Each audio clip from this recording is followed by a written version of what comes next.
Recruiters decide your fate before you finish your first sentence. Here is exactly what they are scanning for and how to pass every filter. A recruiter just closed your LinkedIn profile after 4 seconds. Not because you weren't qualified, you probably were. But something was missing, and you'll never get a call explaining what. Senior hiring is a completely different game than what got you your first few roles. The rules changed, and nobody sent you the memo. Today, I'm walking you through exactly what happens behind closed doors when recruiters evaluate senior candidates, from the first glance at your profile to the final decision in the room. When a recruiter opens a senior candidate's resume, they're not reading it. They're scanning for pattern recognition. The first thing they look for is trajectory, not just titles, but the arc. Did this person move from individual contributor to team lead to department head in a way that makes sense? Lateral moves without explanation raise red flags immediately. They also check for scope expansion. A senior candidate who managed 5 people for 8 years tells a very different story than someone who went from 5 to 15 to 50. Recruiters want evidence that you handled increasing complexity, not just increasing years. Company names matter, but not the way you think.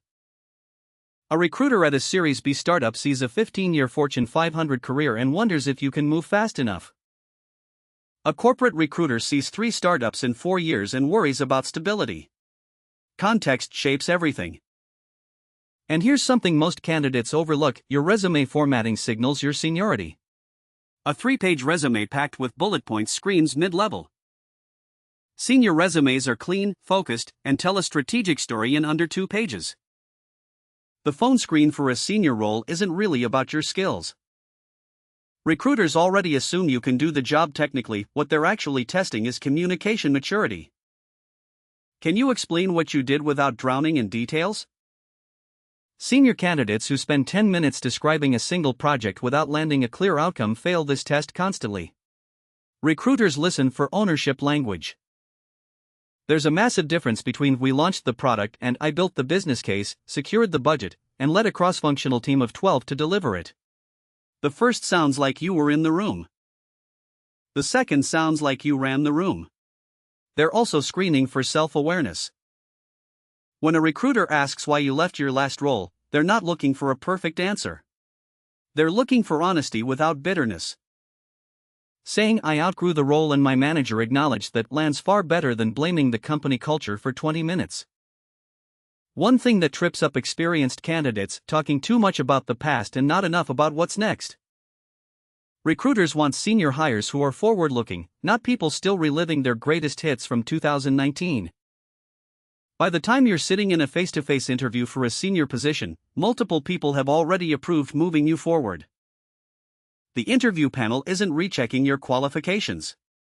They're evaluating fit, judgment, and leadership presence. Hiring managers watch how you handle ambiguity. They'll throw you a vague scenario on purpose, something like a key client is threatening to leave and your team is already stretched thin.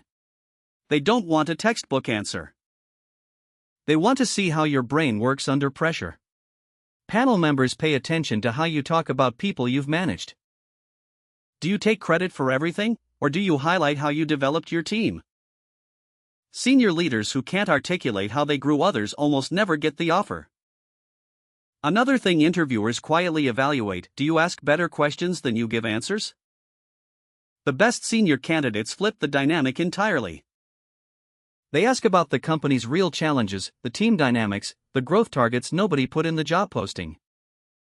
That tells the panel you're already thinking like an insider, not auditioning from the outside. Most senior candidates treat reference checks as a formality. Recruiters treat them as the final exam. At the senior level, recruiters don't just call the 3 names you gave them. They run backdoor references, reaching out to mutual connections, former colleagues, people in their network who've worked with you. What they ask about changes at this level too. Nobody cares whether you met deadlines. They want to know if people actually wanted to work with you again. They ask things like, would you hire this person for your own team, and what's the one thing they need to work on? The answer to that second question reveals everything. A reference who says honestly, nothing comes to mind sounds coached and rehearsed. A reference who says they sometimes move faster than the team can keep up, but they've gotten much better at bringing people along. That sounds real. And real is what gets you hired. So here's what you can do right now, before you apply to another senior role. Pull up your resume and read just the first 3 bullet points under each role. Ask yourself, do these show trajectory, scope, and strategic impact? Or do they read like a task list from someone 3 levels below you? Rewrite those bullets tonight. Not tomorrow, tonight.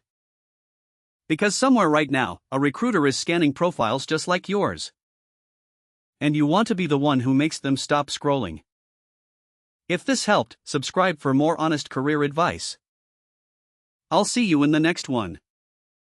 That's a wrap, thanks for watching. If this gave you one idea you can use today, hit like and subscribe. See you in the next one.